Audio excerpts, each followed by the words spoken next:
So hands up who loves big government?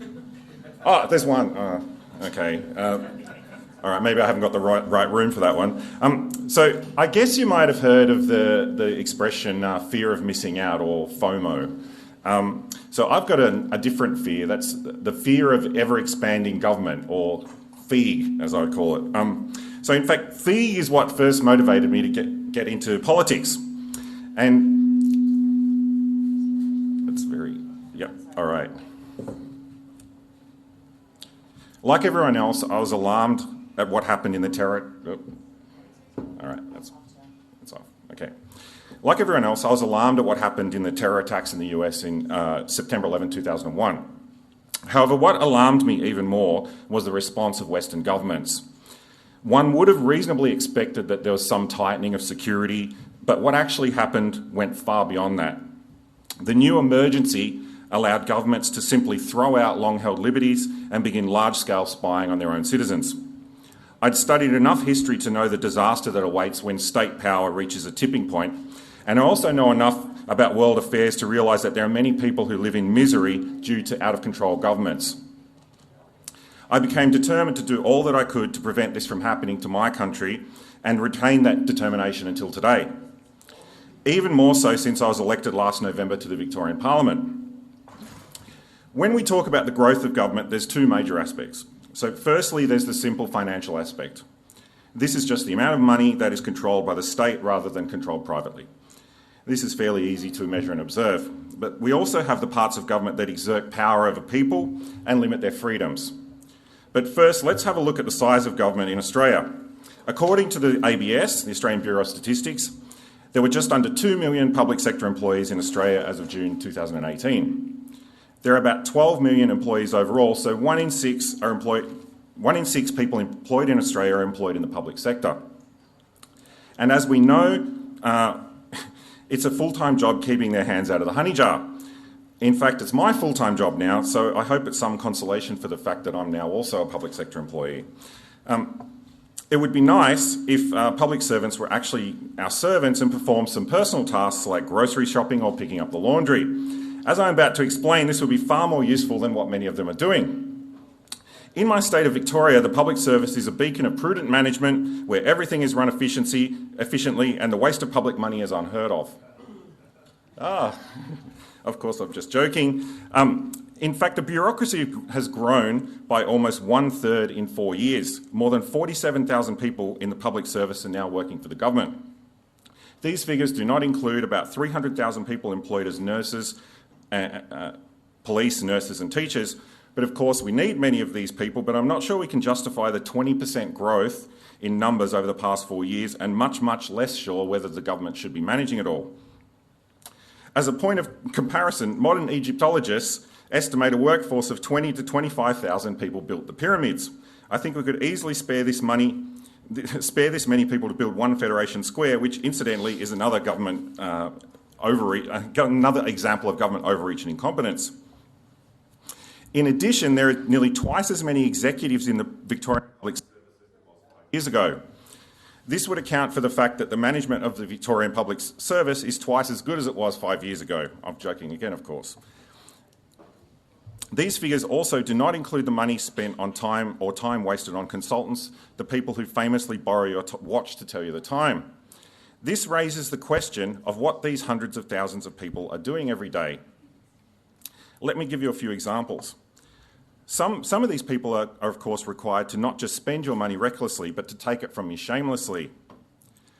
Perhaps most shameless of all is Fines Victoria, an organisation that is built on an army of faithful speed cameras, an item that could be soon appearing on the state's coat of arms. Fines Victoria recently spent $60 million, or nearly $10 for every man, woman and child in Victoria, on an IT system that was never used. The story behind this is as old as time. It involves public servants meeting consultants while using other people's money. Eventually, scope creep gets in the way of their relationship, and eventually everyone says, "Stuff this," and walks away from it. In most ways, it's disgraceful, but in another way, I suspect some people within Fines Victoria must be excited that they finally get all Victorians to pay, whether or not they were caught speeding. I can tell you that if something like this happened in the private sector, heads would roll. but I doubt much has changed at Fines Victoria. But of course, spending $60 million on nothing was far better than spending $1.1 billion on nothing. This is what the government managed to do by scrapping Melbourne's East-West Link road project. So that adds up to $170 for every man, woman and child in the state. I put it to you that even a village idiot could spend more than $170 more wisely than the government. Let me give you another example of what Victorian public servants are up to. Somebody somewhere in the bureaucratic machinery with too much time on their hands has decided that engineers in Victoria need to be licensed and the government needs to get involved. So are you worried yet by this? You should be. When we are dealing with this legislation in the next few weeks, the biggest pile of meddling and unnecessary claptrap that I've ever seen. It means that engineers will need to get approval from no fewer than 3 organisations to become licensed and pay fees at every step. It'll create cronyism and disadvantage new businesses. This is bad enough, but a very large part of the legislation involves giving powers to a person to raid the plans of engineers to ensure nothing untoward is going on. This part of the legislation alone should be enough to convince every Victorian engineering firm that cares about their intellectual property to move to Albury.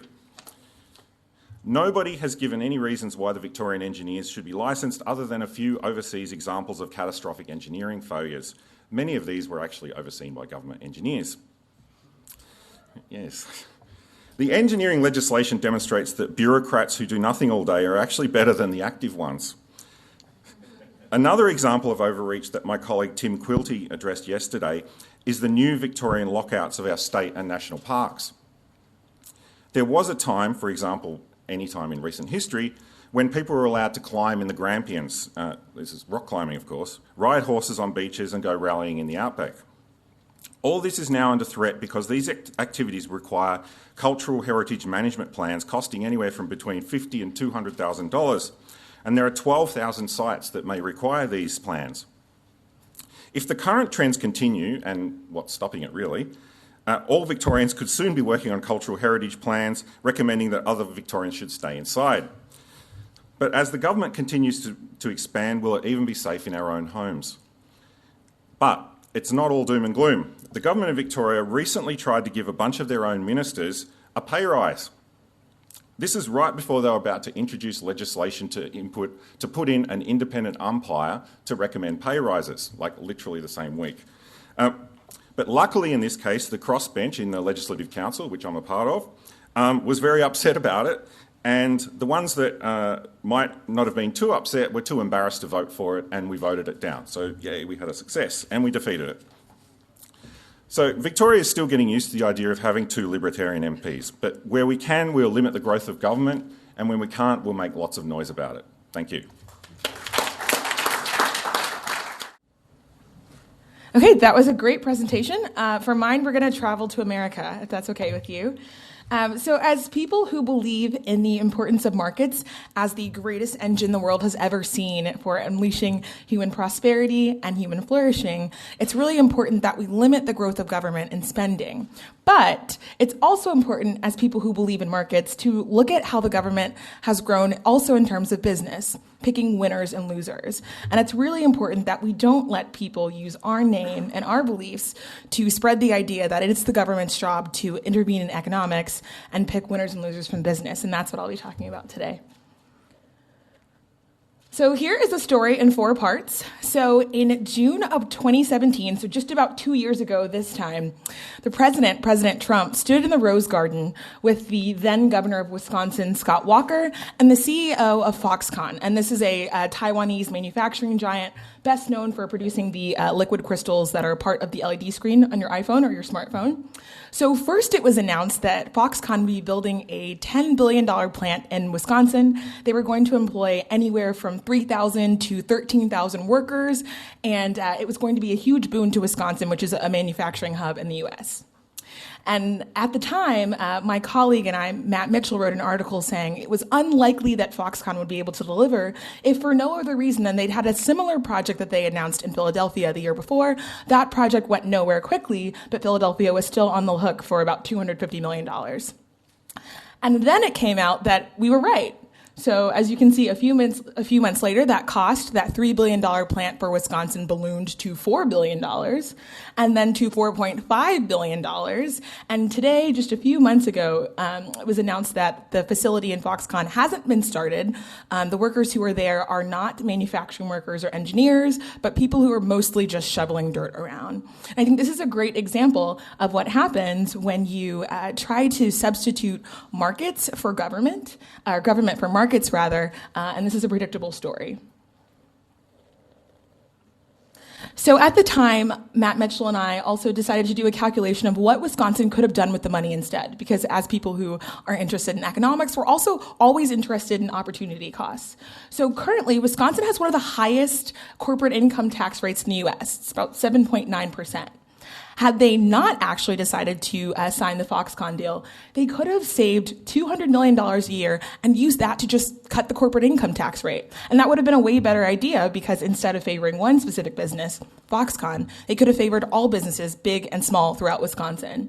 So had they actually, instead of giving a special carve out to Foxconn, just cut the corporate income tax rate, they could have cut it to 6.2%. That's much more in line with the usual in the US, and that only accounts for the $3 billion that was originally slated for Foxconn. So I did some of the back of the napkin math a few days ago, and if you were to use the 4.5 figure, they could have cut their corporate income tax to about 5.98%. That's much better than the current percent. And again, we're not actually sure that Foxconn plant is going to happen. It's anybody's guess at this point. The president called Foxconn, the CEO of Foxconn, a few weeks ago and said they are now making progress. But again, you saw it's been 2 years since that was first announced, and nothing's really happened. Another good example is Amazon. So Amazon is currently headquartered in Seattle in the US, but a few months ago they announced that they were going to move their headquarters, and they were announcing a search all across the US. And the point of it was to look for a new city that would have a great workforce, talented, educated college grads, a good location close to public transport, and importantly, incentives. So this created an insane race to the bottom throughout the US, 238 different cities across all of North America, so in both Canada, Mexico, and the US, decided to submit bids for Amazon. My city, Dallas, offered them $25 billion. At least four cities offered to change their names to something Amazon related. Tucson, Arizona offered a cactus, a 21-foot tall cactus, which Amazon promptly rejected and donated to a museum. And 15 different mayors took out full-page ads in their newspapers. So this gives you just a little bit of a taste, but I want to actually take this a little further. So these are some of my favorite things that cities did to get Amazon to come there. You see that Charlotte, North Carolina declared an Amazon Day. Ottawa, Ontario forced their fans to stop in the middle of a hockey game and cheer for Amazon. They were literally prompted on the screen. Atlanta promised a special Metro car for Amazon employees that they would get to use all themselves. Kansas City's mayor, he tried out 1,000 different, and by he, it was like some intern somewhere, tried out 1,000 different Amazon projects and rated them all 5 stars, which if you know anything about Amazon doesn't have a ton to do with like who is actually selling on Amazon, so that's amazing to me. Stonecrest, Georgia, of course, Amazon is not moving to Stonecrest, Georgia, decided to annex 345 acres and name it Amazon. So that piece of land is still called Amazon today, but of course Amazon isn't actually there. And of course, Columbus, Ohio is my personal favorite, and actually if you care anything about public safety, it's pretty infuriating. They promised that if Amazon were to come to Ohio, they would create a special work task force to reduce its unacceptable murder rate. That's not even funny, right? But you can see, right? These are the kinds of things that cities decided to do to try and entice Amazon to come to their city. These are places that could have instead lowered their corporate income tax rates, looked at how difficult it is to start and register and maintain a business, done all sorts of things to promote a good business environment, but this is what they chose to do instead. And these are, of course, only the cities that we know about.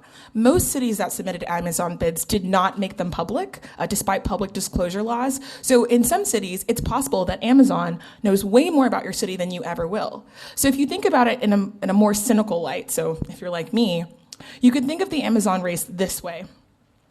Rather than looking for the most competitive business environment in the US, Amazon instead decided to compile what is to date the greatest and most powerful arsenal of information about city transportation plans, city economic development plans, just general city plans that you as a citizen wouldn't have access to. But of course, this isn't just the fault of Amazon. This is the fault of the governments that chose to bid this way. There were cities all over the US, including Austin, Texas, that decided they weren't going to play the subsidy race. So Austin, which became finally one of the 20 semifinalists for Amazon, didn't actually include any incentives in their bid.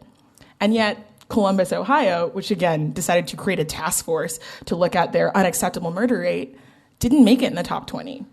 Or New York City did actually win, but then they lost because they, among other things, had terrible business practices. So I think this is a really instructive lesson and an object lesson in the US specifically about what it looks like to see good economic policy for special carve-outs and favors to businesses.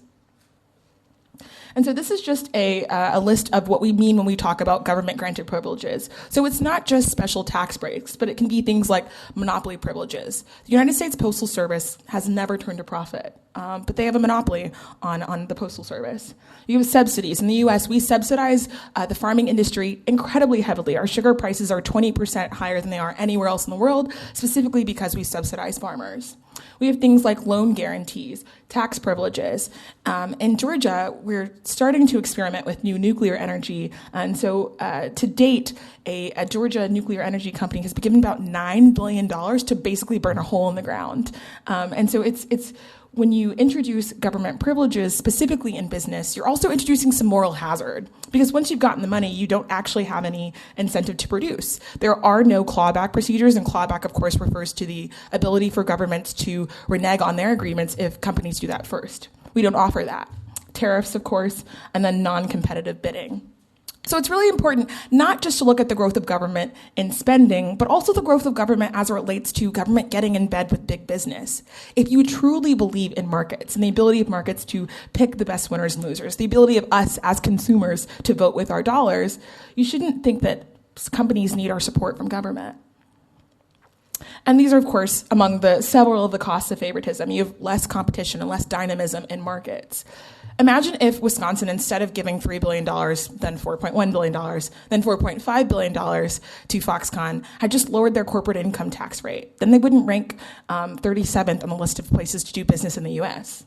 And then you look at exit efficiency, which is basically a fancy term for saying that if companies are favored, they tend to work less hard. It's the moral hazard we just talked about. And attention to consumer desires. If you're being given money by the government, it doesn't really matter if you're being responsive to your customers. That's one of the reasons why, among other things, the U.S. Postal Service is not the best delivery service in the U.S. Rent seeking, regulatory capture. This is the famous bootleggers and Baptist dynamic. And then we also have just unproductive entrepreneurship, brought to you by William Baumol, who also, of course, knows a thing or two about unproductive costs with his cost disease, of course.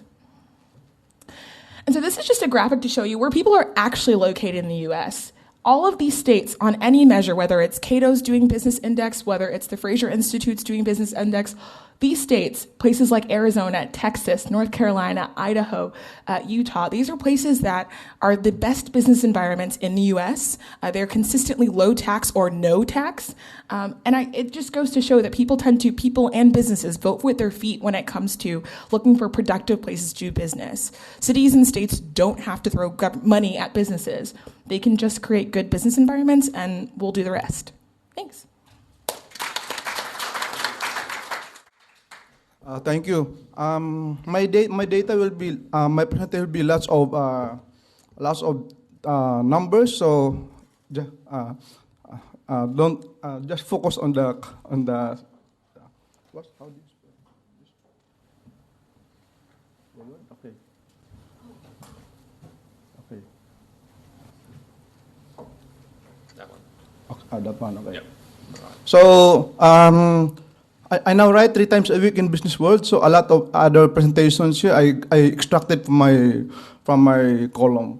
Philippines, because many people ask me about Philippines, how far from Manila. So here, we are 108 million people. We are number 13 largest in the whole world. And we're expanding at 1.7 million people a year in net of death. So at that rate, we can create one Australia every 15 years. So we are archipelago, about 7,500 islands and islets, and we rock a lot with lots of earthquakes, no? 30 on average every day, but a lot of them are small. They happen under the ocean. But from time to time, we have above five, so some old houses this way. We get used to that. Manila, Sydney is 8.5 hours direct flight. We are the only Asian country that was colonized by Spain. And the only Asian country that was colonized by America and then later on colonized by Japan during World War II. So our government is patterned from the U.S. We have President, Vice President, Senate, and House of Representatives. Okay. This is my column yesterday. How governments expand, and I was curious: Are governments expanding? Yes or no? And from the data that I got is from the IMF World Economic Outlook database. The answer is no. Some countries with declining G over GDP ratio are Germany, Canada, New Zealand, Japan, Thailand, Taiwan, and Singapore. Next question: Are governments debt? Because most governments are horrible in borrowing, are the government debt always rising? Generally, yes, except for a few countries like Germany, New Zealand, Hong Kong, Indonesia, Philippines, Thailand. So somehow many governments are actually expanding, no? So governments expand by creating various alarmism, no? Oil crisis, food crisis, climate crisis, inequality crisis, HIV crisis, insidious crisis, etc. No? So therefore, since you have many crises, you need more government. You need oil subsidy, food subsidy, climate bureaucracy, junket, more taxes to fund more revolution with no timetable. This is my column last Wednesday. Because I noticed that energy was among the issue in the election last May 18, and we have election in the Philippines 5 days before that, May 13. But unlike the problem in Australia, our problem is we were fear of blackout because 2 months before that we have yellow alert, even red alert. When there's red alert, they have to set to rotating blackouts. 1 hour blackout there, 1 hour blackout there, in order to kill some demand so that the supply will supply. Otherwise, there will be massive blackouts metro-wide. So, I think that another issue about coal. If you look at the data from I used the per 10 years. Coal use in Australia is not actually big compared to, say, Russia, US, Germany, Turkey, Poland, Korea, Japan, etc. No? Okay, I outlined 6 ways that government expand. One is via thick bureaucracies. This is an example. If you want to put up a hydropower plant in the Philippines, these are the hell that you have to go through. So you need 359 government signatures from the village to the municipality to the province to the national government. You have to deal with 74 agencies and bureaus and 14 different laws. You have to secure 43. So you need something like 5 years to build a hydropower plant. 3 years of that is just for the bureaucracy. And then 2 years construction. Yeah. Government expand via more fiscal responsibility. Spend, tax, borrow. Because Batman and Superman will bring money to government, so they don't care much. Compare with household responsibility, you have to live within your means or even below your means. The government, they don't care that, just borrow every year. And these are the data. External debt as of date. Okay. Government expands by exaggerating poverty, by raising the poverty threshold. So on table 1, you have data, like in the Philippines, you have high poverty incidence until 2018, 21% poverty incidence. But if you look at other proxy, we have, how come when people are poor, they have bank accounts, they have smartphones, they have internet, etc. So my notice is that government simply exaggerate poverty because with more poverty, more welfareism, more taxes, more government. So, but the goal is more government. Government expand again by forcing equality, by the usual inequality drama, inequality crisis. So therefore, government. That's why many of the developing countries are tinkering with socialism. You should be forced equality, and capitalism is evil, something like that. A quote from Hayek arguing that inequality is actually good. Okay, next. Governments expand via climate alarmism. There's no natural warming, cooling, but we have many years of warming, cooling for the past 4.6 billion years. The planet was not born 200 years ago. It was born 4.6 billion years ago. So I use that because I have a debate with someone who lobbies this to be more subsidies. So now government is giving subsidy to wind, solar, and it's rising every year. Government expand via more foreign aid. If you know rock and roll, tell me why I don't like Mondays. Tell me I don't like more aid, something like that. We made that in IPN in 2005. That was 2 weeks before the G8 summit, and we were criticizing more foreign aid, and we are doing this to be more trade instead of more aid. Okay. I don't like more aid. I don't like that. Sorry. And we can control further government expansion by calling for tax competition. So in East Asia, Singapore and Hong Kong are the most competitive, and also they have higher economic freedom. The Philippines is the least competitive. We have the highest corporate income tax, highest withholding tax, and highest in value-added tax, 12%. We are the highest in East Asia, 12%. And slippery slope, one welfareism and lead to another, one tax hike leads to another, one bureaucracy leads to another. So we can control further expansion by spacing money of the crisis. They are actually government created. They are not really based on real facts. So we need more facts-based. We have to assert more individual responsibility and not government responsibility. Thank you. So thanks everybody for your discussions here. So I think we've had a pretty good roundup of what's been happening with the growth of government around the world and some of the causes of that. As Tamara said, crony capitalism, driving or rent-seeking behaviour, sort of public choice issues associated with doing favours for big businesses.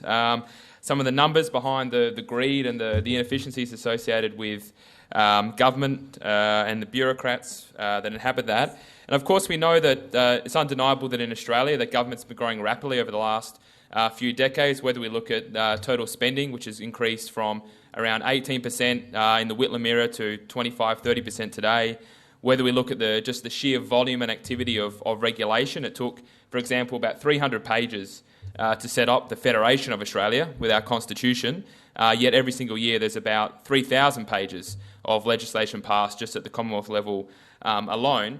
But it's not just the primary legislation. We know that there's over 1,000 bodies at the Commonwealth level that are dedicated solely to developing, enforcing and administrating all these various rules and red tape. So the proliferation of government is an obvious part of our lives, and we see it every single day. I'm interested in having a discussion a little bit about what's driving the demand for bigger government. There's the public choice rent-seeking story, which I think is very important, but a lot of people are they like government. A lot of people like welfare state, a lot of people like regulation, and we need to think of why that's happening and how do we talk to the 70 or 80% of people that aren't necessarily in favour of or against government as a matter of principle. They just have these views. They're not necessarily going to be captivated by government being bigger or smaller per se. I think there's a couple of forces when we look in the welfare side of things, the growth of the welfare state, and also when it comes to the regulatory apparatus that's driving it. And I think that's really to do with atomisation and the idea of hollowing out of the middle of our society. So you basically have, you're left with individuals on the one side and big government on the other side, and not a lot of those mediating institutions in the middle. It's not a new idea. Of course, Edmund Burke had talked about it. Alex de Tocqueville talked about it. Various thinkers had talked about the importance of these mediating institutions as serving as institutional bullocks which stop government encroachment. And that's the key thing we need to focus on. How do we help buttress and fortify those institutions in society that will naturally oppose the expansion of government. That means we don't need to win intellectual arguments, we just need the conditions in our society to oppose expansion.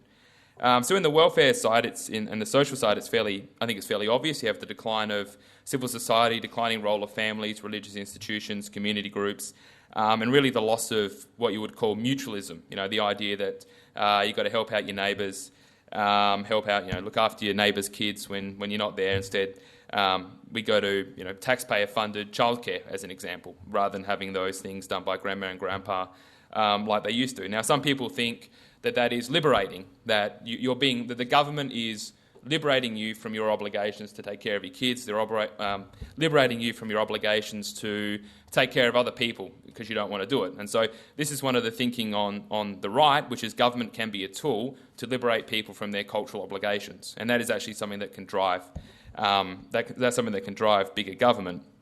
But I think that's a mistake. We don't get a choice as to whether or not we're going to have obligations. The question is, do we do them voluntarily, or do we have it imposed on us by government? We don't get out of it either way. And so that's why I think it's so important that we familiarise or re-familiarise ourselves with some of those traditional institutional bullocks that oppose government and that have actually been the basis of our very successful society. And these are very basic things like home ownership, family formation, the ability to start a business, and access to work. So home ownership is something that I think is absolutely integral. It's been not only an identifiable part of the Australian way of life, but it's also something, people going back to Sir Robert Menzies, who was our longest-serving Prime Minister for a good reason, because he understood how important home ownership was. And he explicitly said we need more people to own homes to stop socialism. Not exactly in those terms, but a bit more eloquent than that, but that's what he was getting at. And the simple fact is people won't support capitalism if they're not capitalists. Right? If they don't have a home, if they don't have a stake in the future, then why would they support a system of private property? Why would they support a system of free enterprise? They'll support socialism. So if you have a situation where more people are renting, their needs haven't changed. If they have kids and you're renting, they go to the local school, they're going to want some stability. They're going to want to stay in their local area.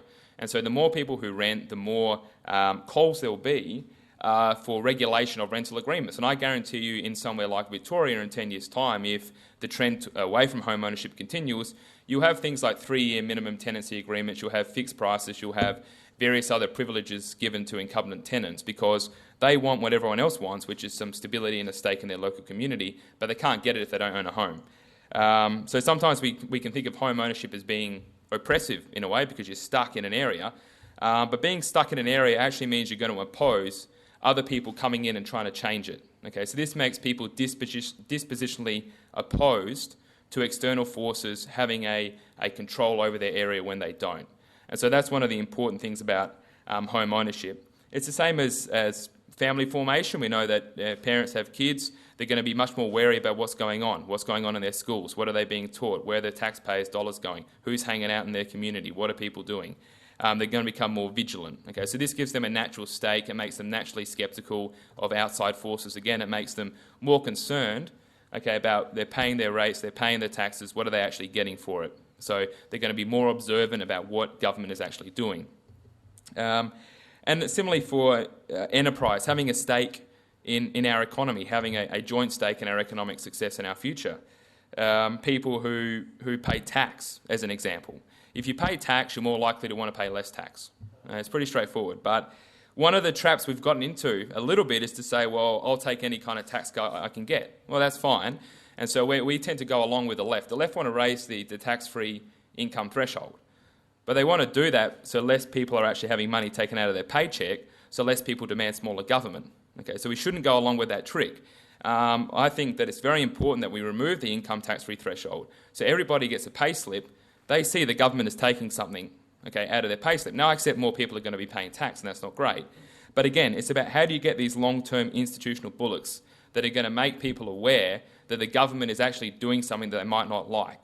So we have a situation in Australia where about 60% of people pay zero or negative net income tax. Well, no wonder tax is going up. No wonder people will vote for more tax if they're not paying tax themselves. So it's these kind of approaches that we can take, which is actually the left are very good at this. So what the left will do, as an example, is they build housing commission in marginal Liberal seats. That they do that out of the goodness of their heart or because they know people in housing commissions vote Labor. Okay? We've got to do the same. Okay, so we've got to build in these new suburbs that are developing in the west of Melbourne. No one from the Liberal Party's gone west of the Westgate Bridge probably ever. Okay, so they just give it up. Yeah, there you go. See, so case in point. So, but the thing is, why is it that you have all these eastern suburbs, with the private schools? They don't just vote Liberal because that's just how they are. They vote Liberal because of those institutions that are there: homeowners, private school, family, these kind of things. That's what drives those kind of votes, and that's what we've seen in the recent election with people that own a home, have a job, have kids. They're more likely to be dispositionally conservative. So you recreate those conditions in these new areas. You build private schools in these new areas. You give land to a good private school. Okay, these people are more likely to be favourable to a limited government message when you create the conditions where limited government succeeds. And the other important bullock is work. And one of the tendencies we have is sometimes to look at work as in a little bit of a transactional way. So we talk about we need to work to consume, which is obviously true. But we also want work because it's actually the epicentre of everything else that in our society. So if you don't work, you can't own a house, you can't have a family, you can't participate in your local community. You're going to be on welfare. So it's quite debilitating. And so one of the most important things is people getting access to work because they have a stake in their own success, a stake in their community's success, a stake in their future, a stake in their family. And again, they're going to be paying tax. They're going to become aware that their tax is going somewhere else, and that means they can devote less of their own resources to those things that they want the most. So those are it's really about giving people a stake in their own lives. Okay, a stake in your home gives you a stake in your community, your family gives you a stake in your future, enterprise gives you a stake in your economy, and work gives you a stake in yourself.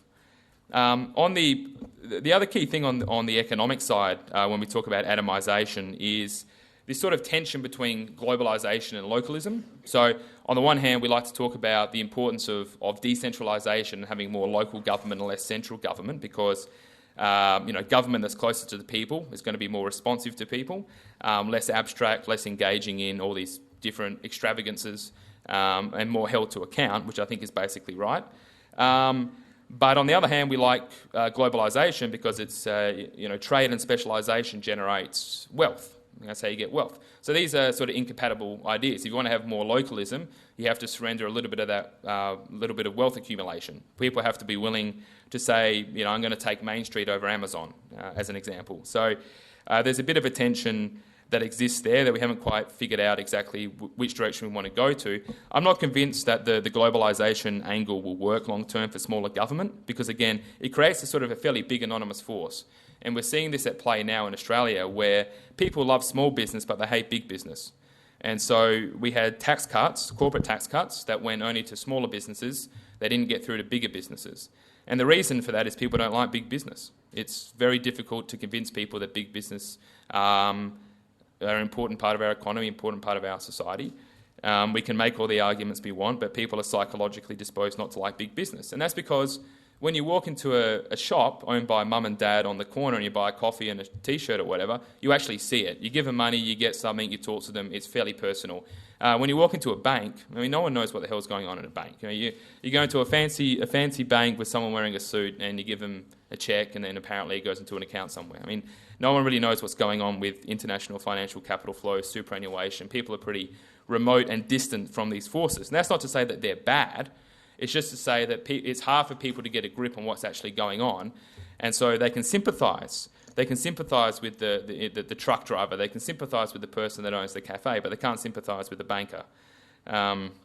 So there's an importance there to try and reconnect some of our economic forces on a more personal basis, and really to give people a stake in their local economies, and to be, I think, fairly transparent about the fact that there is a dichotomy and there is a bit of a trade-off between having more decentralised local government and having an unfettered economic global capitalist system. They both deliver very good things, but one without the other, we need both, and one without the other will not necessarily be a great thing. So I think it's a matter of having some balance and thinking about, fundamentally, how do we establish and facilitate and buttress those institutional bullocks that will make people dispositionally opposed to the ongoing encroachment of government.